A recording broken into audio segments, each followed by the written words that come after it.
crec que hi ha moltes paraules que podien resumir el pontificat del papa Francesc, com misericòrdia, per exemple, no?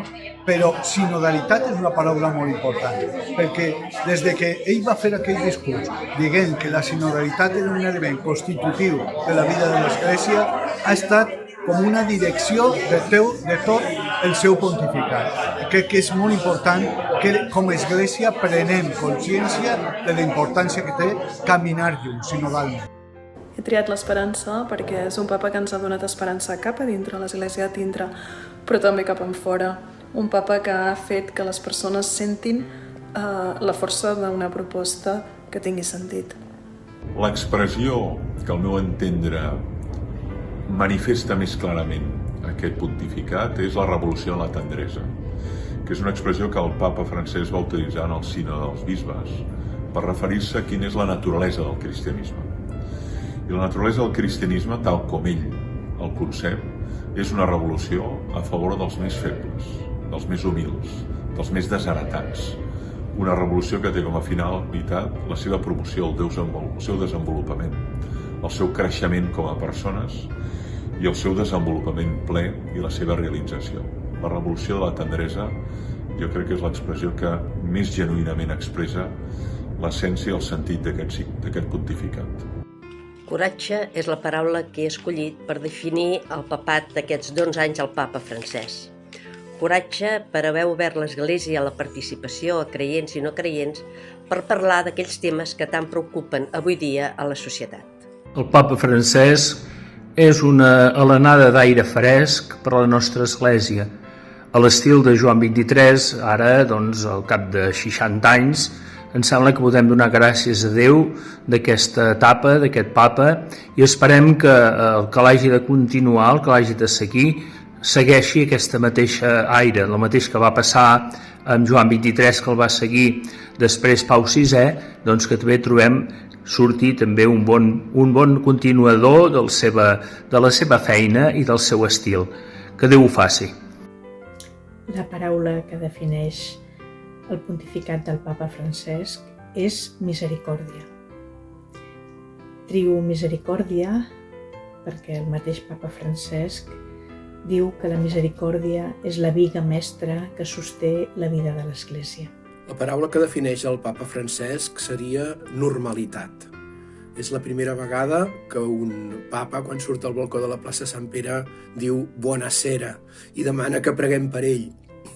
Ell ha estat capaç de ser una persona senzilla, que ha estat capaç de posar-se al lloc dels altres i que en temes com la diversitat sexual i afectiva ha recuperat el que pensa la majoria de gent, no el que pensen els clergues del Vaticà. Un pontificat humil, farcit de gestos i símbols senzills, que posa al centre els pobres. Si hi ha una frase que haig de definir sobre el papa Francesc és la de amic dels pobres. El papa Francesc, en el missatge de la Jornada Mundial de Joventut de l'any 2014, va dir: però els pobres no només són persones a qui podem donar alguna cosa. Igualment, ells tenen alguna cosa per oferir-nos, per ensenyar-nos. En cert sentit, els pobres són per a nosaltres com a mestres. Ens ensenyen que una persona no és valuosa pel que posseeix, pel que té al seu compte al banc. Un pobre, una persona que no té béns materials, manté sempre la dignitat. Els pobres ens poden ensenyar molt, també sobre la humilitat i la confiança en Déu. Això ho escrivia, ho deia el papa Francesc en el missatge mundial de la joventut de l'any 2014 i a més citava a un sant que properament celebrarem la seva festa el 16 d'abril, Benet Josep Labre. Quan penso en aquests 11 anys de pontificat del papa Francesc, em ve al cap una paraula amb un adjectiu: humana valentia.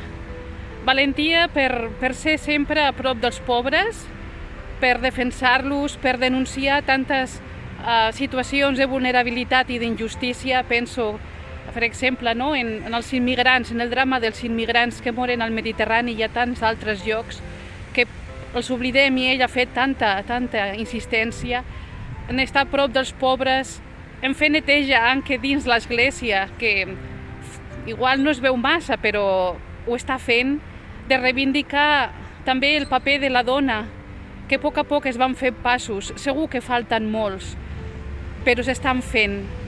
I aquesta humanitat, aquesta humana valentia per, malgrat tantes dificultats, ser una veu profètica i de testimoniar l'Evangeli, de fer present Jesucrist.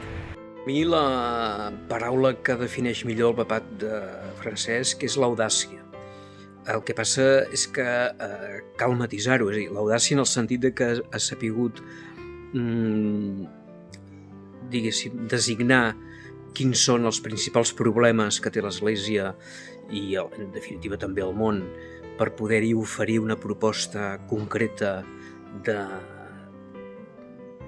alternativa que posi el cristianisme en aquesta situació de respostes entusiastes. Per exemple, hi ha un problema intern amb els homosexuals, amb les dones, amb els capellans. Doncs ell insisteix en que cal una posició d'acollida i de primacia sobre aquests sectors i alhora reprèn els capellans perquè siguin menys clericals i siguin més servidors, per exemple. I això que està molt bé i que em sembla que ja era hora que els papes parlessin així, té un problema, que és que el dia que falti, el dia que no sigui papa, que esperem que encara triï una mica, de moment no haurà quedat gaire cosa d'això, ni en el dret canònic, ni en el magisteri, ni en cap altra normativa catòlica, amb la qual qualsevol papa, qualsevol situació pot fàcilment revertir aquest camí que sembla que ha obert.